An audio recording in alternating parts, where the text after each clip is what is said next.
Hello friends, एक बार फिर से बहुत बहुत स्वागत है आप तमाम व्यूअर्स का आपके अपने यूट्यूब चैनल स्टडी संवाद पे। तो फ्रेंड्स, आज के इस वीडियो में हम लोग स्टोरी ऑफ इंग्लिश के चैप्टर 4 जो है मिडिल इंग्लिश, इसका एक्सरसाइज करने वाले हैं।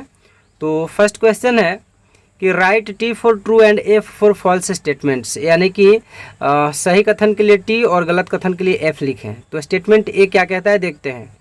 The year 1066 AD marks the end of the Old English and the beginning of the Middle English, यानी कि वर्ष 1066 ईस्वी जो है वो क्या करता है, ओल्ड इंग्लिश के समापन को दर्शाता है और मिडिल इंग्लिश के प्रारंभ यानी कि शुरुआत को, बिगिनिंग को दर्शाता है। तो फ्रेंड्स, ये स्टेटमेंट बिल्कुल फॉल्स है, क्योंकि एक बात तो इसमें सही बताया गया है कि 1066 ईस्वी में ओल्ड इंग्लिश जो है कंप्लीट हुआ था, लेकिन जो मिडिल इंग्लिश की शुरुआत हुई थी वो 1150 ईस्वी से हुई थी और 1066 से 1150 के बीच का जो समय था उसे डार्क एज कहा गया था। अब देखते हैं सेकंड सेंटेंस क्या कहता है। सेकंड बी कहता है modern English has evolved from the West Midland dialect, यानी कि मॉडर्न इंग्लिश जो है विकसित हुआ, इवॉल्व्ड हुआ। कैसे विकसित हुआ, तो from the West Midland dialect, यानी कि वेस्ट मिडलैंड डायलेक्ट से मॉडर्न इंग्लिश विकसित हुआ। तो फ्रेंड्स, ये सेंटेंस भी बिल्कुल गलत है, इसके लिए भी हम लोग फॉल्स लिखेंगे, क्योंकि आपको पता है कि जो मिडिल इंग्लिश, जो मॉडर्न इंग्लिश बना था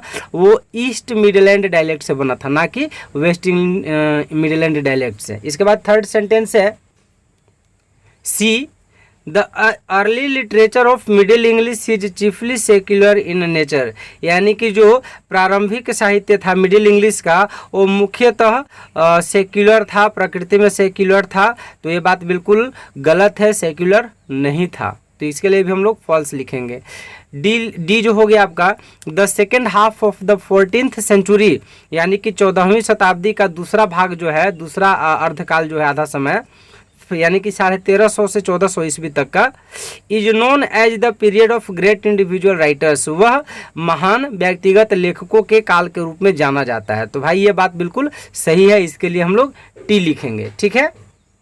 इसके बाद सेकंड जो है, answer this questions very briefly, यानी कि अति लघु उत्तरीय प्रश्न है, कुछ प्रश्नों के उत्तर देने हैं। तो हम लोग, तो यहाँ पर फर्स्ट क्वेश्चन आपका आ गया है कि what is meant by the great vowel shift, यानी कि द ग्रेट वॉवेल शिफ्ट का मतलब क्या है, इसका अर्थ क्या होता है। तो इसका आंसर देखेंगे, the series of changes affecting the long vowels, यानी कि बदलावों का वह श्रृंखलागत तरीका जिसने लॉन्ग वॉवेल्स को प्रभावित किया।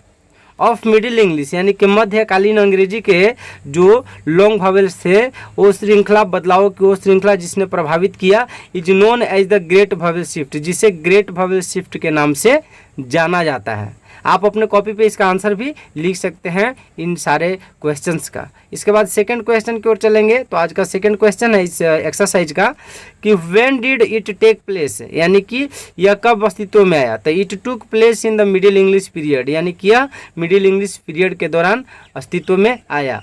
क्या चीज़ आया अस्तित्व में भाई, तो द ग्रेट वॉवेल शिफ्ट। इसके बाद थर्ड क्वेश्चन की ओर चलेंगे। थर्ड क्वेश्चन देखेंगे।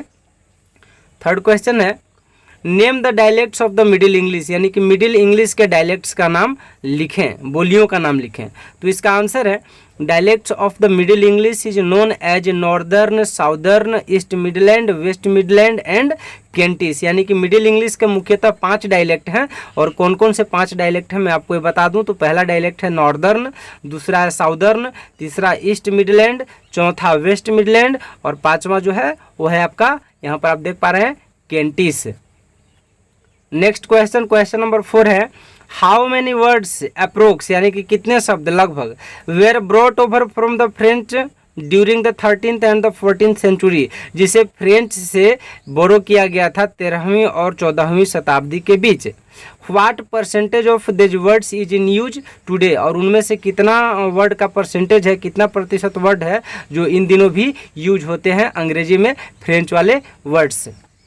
तो इसका आंसर है according to one estimate about 10,000 new words were brought over from the French into English, यानी कि एक अनुमान के अनुसार लगभग 10,000 फ्रेंच वर्ड्स को इंग्लिश में शामिल किया गया था।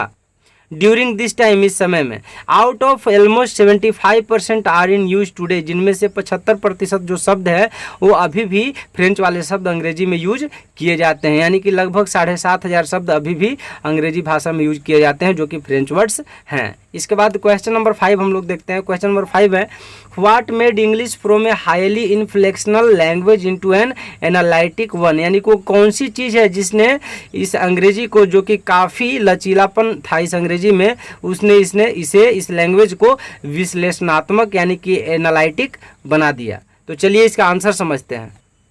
आंसर है इसका, the changes in the grammatical system, यानी कि ग्रामर के यानी कि व्याकरण की पद्धति में जो बदलाव हुआ, reduced English from a highly inflected language into an analytic one, जिसने क्या किया कि अंग्रेजी जो कि काफ़ी लचीला लैंग्वेज था उसे एक विश्लेषणात्मक लैंग्वेज बना दिया। यानी कि इसका मेन रीजन जो रहा था वो ग्रामेटिकल सिस्टम में बदलाव रहा था, ग्रामर की यानी कि व्याकरण की पद्धति में बदलाव रहा था।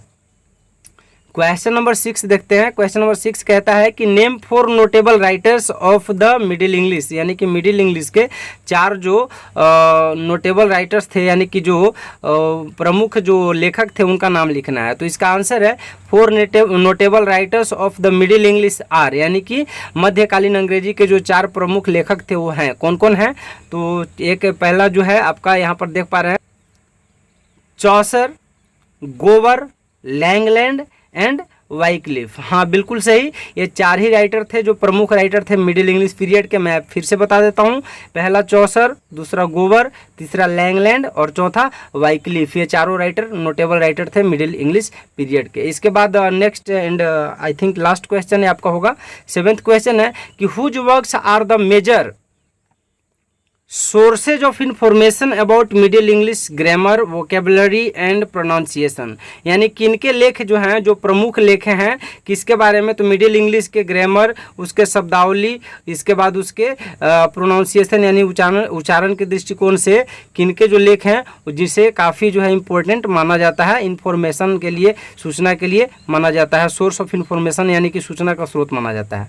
तो इसका आंसर है चौसर्स वर्क, यानी कि चौसर की जो लेख हैं उनके द्वारा लिखे गए जो लेख हैं are the major sources of information, यानी कि चौसर के जो वर्क हैं वे क्या हैं? तो सूचना के प्रमुख स्रोत हैं। अबाउट मिडिल इंग्लिश ग्रामर किसके बारे में भाई? तो मिडिल इंग्लिश ग्रामर के बारे में, उसके वोकेबलरी यानी शब्दावली के बारे में, एंड प्रोनाउंसिएशन और उसके उच्चारण के बारे में।